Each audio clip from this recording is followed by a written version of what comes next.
በባለፈውና በምትኖሩት ኑረት ለራሱ አይሆን ለሰው ግን ሲሆን ጎበዝ ነው። ሕይወት ለቤትና ለራሷ ሲሆን የለችም፣ ለጎረቤትና ለሰዎች ግን ሟች ናት ተብላችሁ ታውቃላችሁ። ሰዎች ኃይላችሁን አሟጠው ተጠቅመው ልክ ተበልቶ እንዳለቀ ማስቲካ ጥለዋችሁ የሰዎች መጠቀሚያ ሆናችሁ ተጸጽታችሁ ለበቀል ተነሳስታችሁ ታውቃላችሁ። የሰራችሁበትን ገንዘብ ተበድሯችሁ ወይም ደግሞ በሌላ መልኩ ተበልታችሁና እንዲሁም በጸጸት አሳልፋችሁ ታውቃላችሁ። በፍቅር ሕይወት ተጎድተህ ወይም ተጎድተሽ እንደፈለገች ተጠቅማብህና ተጠቅሞብሽ በዚያ የጨጓራ ታማሚ ሆነ ይህን ሁሉ መስዋዕትነት ለፍቅር ስል ነው የምከፍለው እያልክ በእንዲህ ያለ መርዛማ የሕይወት እሽክርክሪት ውስጥ እየተመላለስክ ወይም እየተመላለስሽ ከሆናችሁ ይህ ቪዲዮ ለእናንተ ነው። በባለፈው ሕይወታችሁ ቁስል ለተሸከማችሁ ራሳችሁን ነፃ እንድታወጡ የሚያግዛችሁ ቪዲዮ ይህ ነው።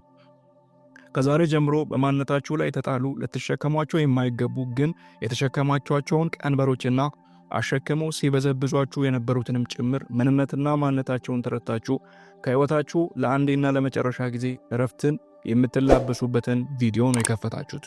ቁም ነገር ተሸምቶበታላችሁ። ተወዳታችሁ ተቀላቀሉት። ይህ ችግር የብዙ ሰዎች ችግር መሆኑ በሳይንስ ተጠንቶ የተቀመጠ ቁጥር ባይኖርም የተለያዩ ምልከታዎችና ማህበረሰባዊ ኦብዘርቬሽንስ እንደሚያመለክቱት ከሆነ አብዛኛው ሰው ራሱን ሳይሆን ሌሎችን ለማስደሰት ሲሰቃይ ሲወጣና ሲወርድ ነው የምንመለከተው። ይህ ለምን ሆነ የሚለው ሌላ ራሱን የቻለ ሐሳብ ሆኖ ግን ሰዎች ከራሳቸው አስበልጠው ሌሎች ለሚኖሩት የሚጨነቁ፣ ለሌሎች ደስታ ሕይወታቸውን መስዋዕት የሚያደርጉ፣ የሚወዷቸውን ቤተሰብ፣ ጓደኛ፣ ሥራ አካባቢ ለሌሎች ሲሉ የሚተው ናቸው። ይህ ፓራዶክስ የተለያዩ የፍልስፍና ምልከታዎችን ቢይዝም ቅሉ አብዛኛው የህብረተሰብ ክፍል በተለይም ኢትዮጵያ ውስጥ ኔጌቲቭ ወይም አሉታዊ በሆነ ይሉኝታ የተጠቃ፣ ለራሱ መቆም የሚከብደው፣ የራሱን የሚንቅ፣ የሌላውን የሚያደንቅና የሚያደምቅ ብሎም በከፍተኛ ሁኔታ ራሱን ከሌሎች ጋር ባሉታዊ መልኩ የሚያነጻጽር ነው። በዚህም ምክንያት የሚያመሰግንበትን ምክንያት የተቀማ፣ በሚሆነውና በማይሆነው እየገባ የማይመለከተውን የሚፈተፍት፣ ብዙ ጊዜውን ስለ ሌሎች ደስታ፣ ስላገኙት ነገር፣ ስለተደረገላቸውና ስለጠፋባቸው ሁኔታ የሚያውጠነጥን፣ በተለይ ደግሞ የሚዲያ ሰዎች ወይም አርቲስቶች ሆነው ከሆነ የውጭም የሆኑ የሀገር ውስጥ ዜጋ ቢሆኑ ግድ ሳይሰጠው ሙሉ ጊዜውን ለነሱ ማንነታዊ የሚዲያ ላይ ውሎ መስዋዕትነቱን እየከፈለ ማንነቱን ሊሰራበትና ሊለወጥበት ሰጠውን ጊዜና ዕድሜ ቆይታ ሲያባክን ማስተዋል አገር ያወቀው ፀሐይ የሞቀው ሀቅ ነው። ታዲያ ይህ የማይታይ እስር ቤት ውስጥ ተቀምጦ የራሴን ኑረት እየኖርኩ ነው ማለት እጅጉን ከባድ እንደሚሆን አምናለሁ። በሰው ሕይወት የትዳር ሁኔታ፣ የገንዘብ መጠን፣ የትምህርት ደረጃ ብሎም ሌላ ኮተት ጋር እያገናኙ የማንነትን እንቁነት የሚያባክን እንደሆነ ይሰማኛል። ስነ ልቦናም እንደዚህ አይነት ባህሪ ሰልፍ ኮንፊደንስ ወይም ደግሞ ሰልፍ ወርዝ በራስ መተማመን አለመኖርና አለመጣጣም ጋር ያስተሳስረዋል። ምክንያቱም በራሱ የሚተማመን ሰው ለራሱ የሚቆም፣ ለራሱ የሚዋጋ፣ ለቆመለት ዓላማና ሂደት ፍንክች የማይል አስተናካይ ብሎ የሚደመደማቸው ሁኔታዎች ሁሉ የሚጋፈጥና የሚያልፋቸው ሰው ነው።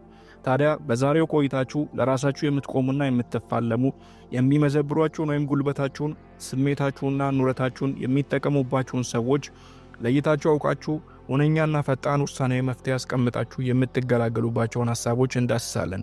አዲስ ከሆናችሁ ለዚህ ቻናል ሰብስክራይብ በማድረግ ቤተሰብ ሁኑ። ሐሳብ አስተያየታችሁን ከታች ጻፉልን። ቪዲዮውን ላይክ በማድረግ ጀምሩ። ወደ ሐሳባችን እንሂድ። መፍትሄ 1 ጥቅማችሁን እወቁ።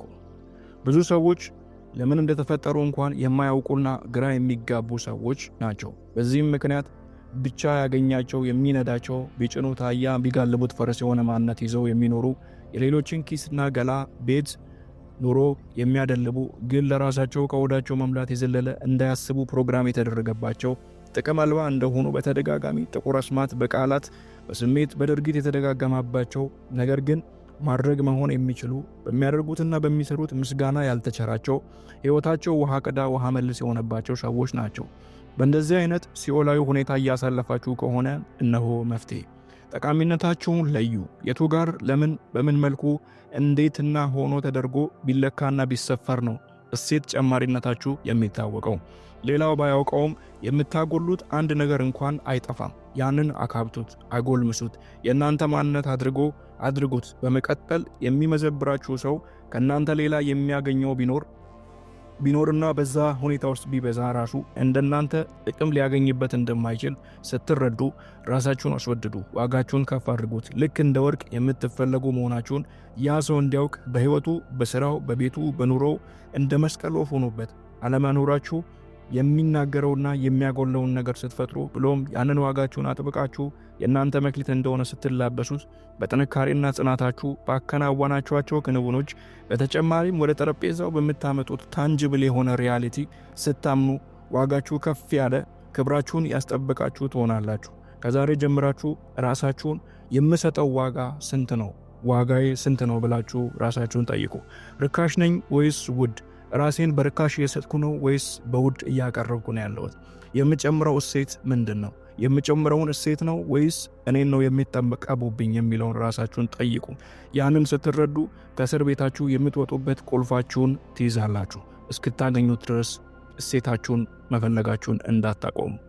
መፍትሄ 2 ራሳችሁን አስተምሩ።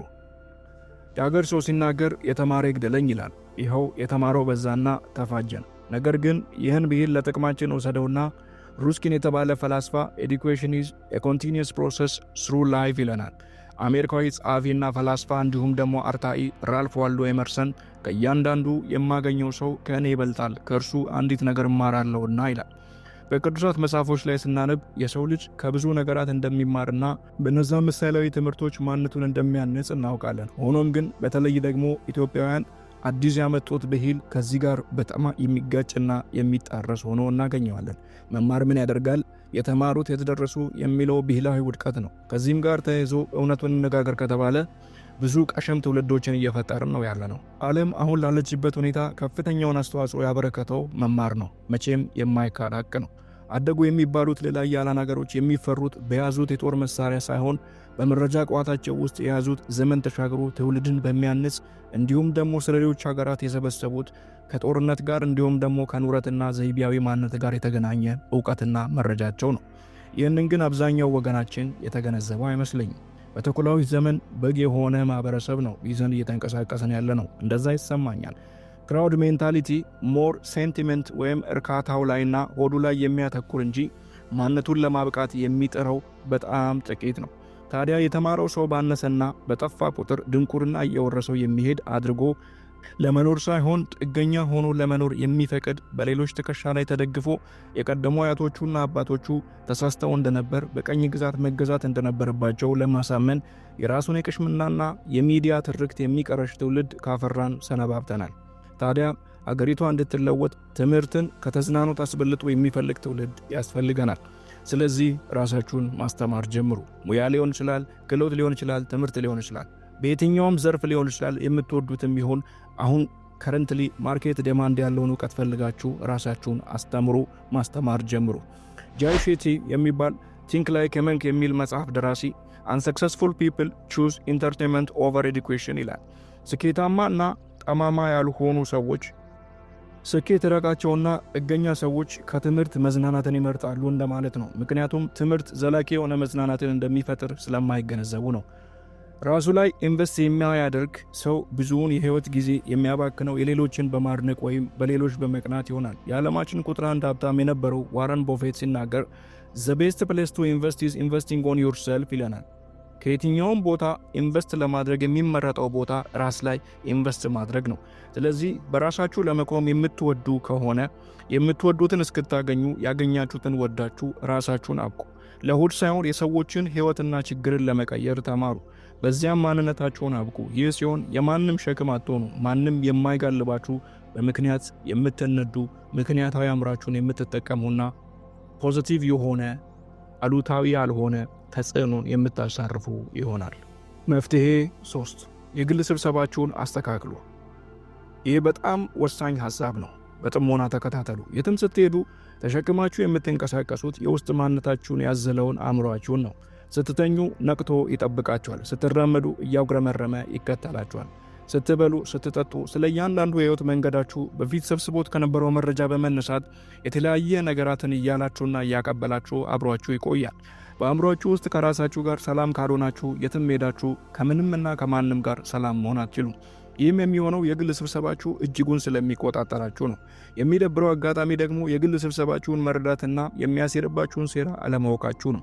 የግል ስብሰባ ወይም ከራስ ጋር የሚደረግ ንግግር በስነ ልቦናው ሰልፍ ቶክ ይባላል። እየባሰ ሲመጣ ሜንታል ቻተሪንግ ይባላል። ይህንን እኔ የባሰና በጣም ከፍተኛ ሌቭል ላይ የደረሰ ሲሆን ሜንታል ዲያሪያ ወይም የአእምሮ ተቅማጥ እለዋለሁ። ታዲያ ይህንን የግል ስብሰባችሁን ማስተካከልና መግራት መቻል በጣም ትልቅ ጥበብ ሲሆን ይህንን እንዲያግዛችሁ በዚህ ቪዲዮ ማለት የምታዩትን ከራሴ ጋር ስነጋገር ምን ልበል የሚል ቪዲዮ ሰርቼበታለሁ። ገብታችሁት ወደ ሐሳባችን ስንመለስ ለራሳችሁ የምትቆሙ የሚያደርጋችሁ ሌሎች ስለ እናንተ የሚናገሩት የተበላሸ ስድብ ያዘለ አሉታዊ የሆነ ንግግር ወይም ማበረታቻ በውስጣችሁ ገብቶ መሰበርን ወይም ሞቅታን ለእናንተ መስጠት እንዳይችል ስታደርጉት ነው።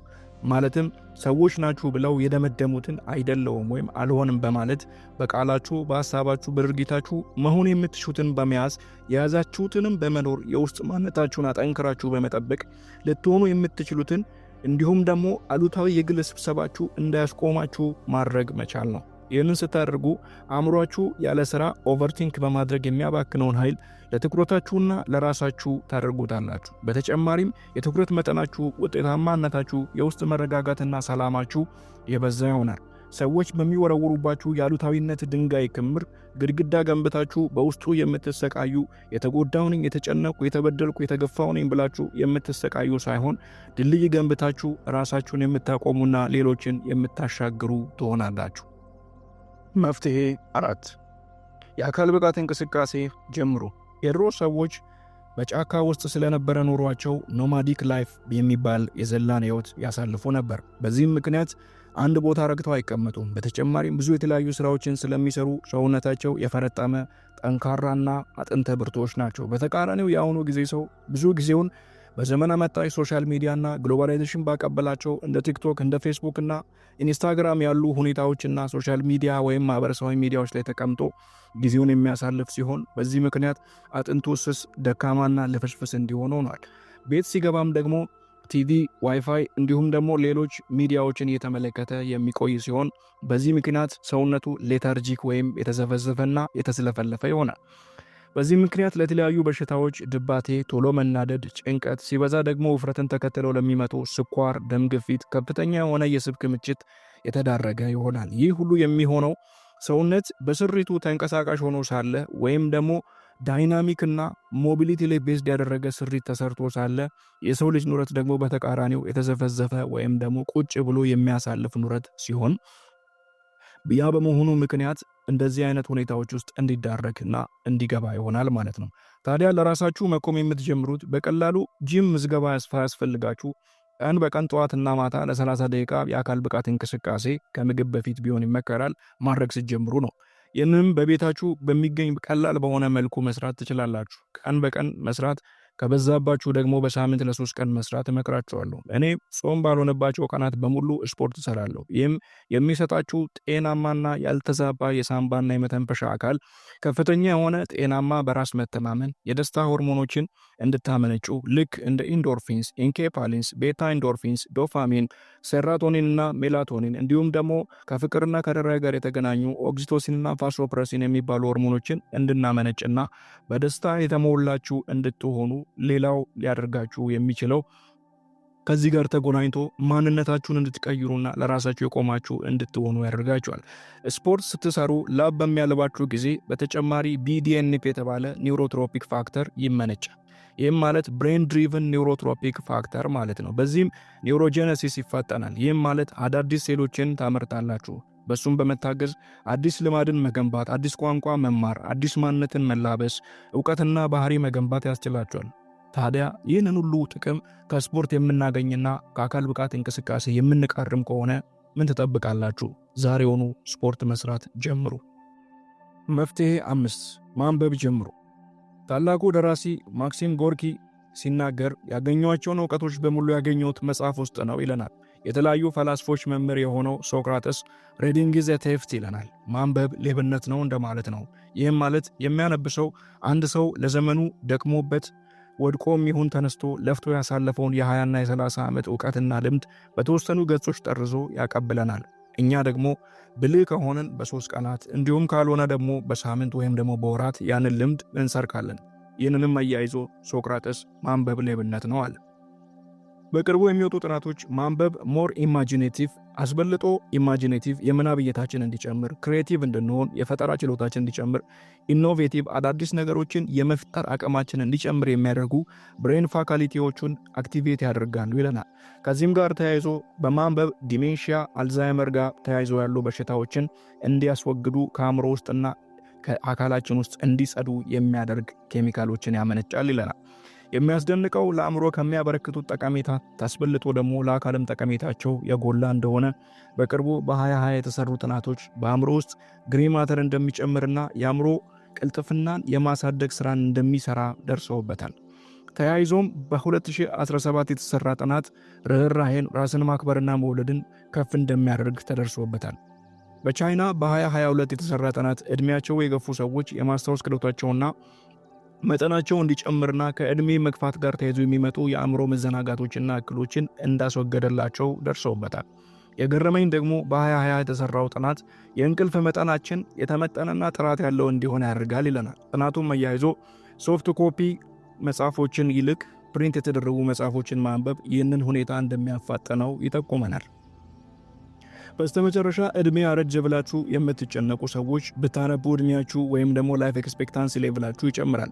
ሳይንቲስቶቹ በ20% የሞርታሊቲ መጠን ወይም ደግሞ መጠነ ሞት በማንበብ ብቻ እንደሚቀንስ በተያያዘ በ2020 በተሰራ ጥናታቸው አስመልክተዋል። ታዲያ ይህ ከሆነ ምን ትጠብቃላችሁ? ዛሬውኑ ማንበብ ጀምሩ። ማንበብ ያልጀመራችሁ በአውዲዮ መጀመር ትችላላችሁ።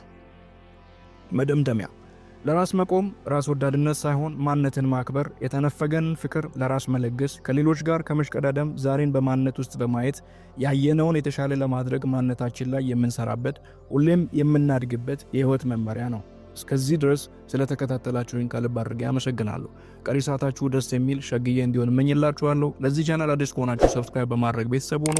ይህ ቪዲዮ ይጠቅማችኋል፣ ያስተምራችኋል ብላችሁ ለምታስቧቸው ወዳጅ ዘመዶቻችሁ ሼር አድርጉ።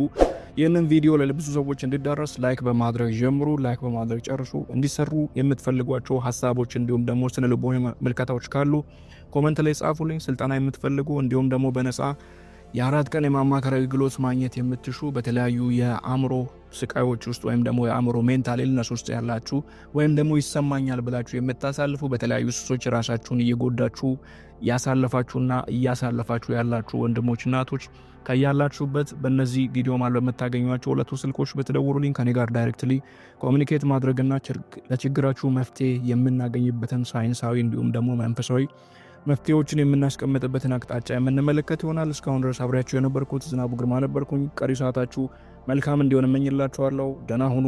መልካም ጊዜ ይሆንላችሁ።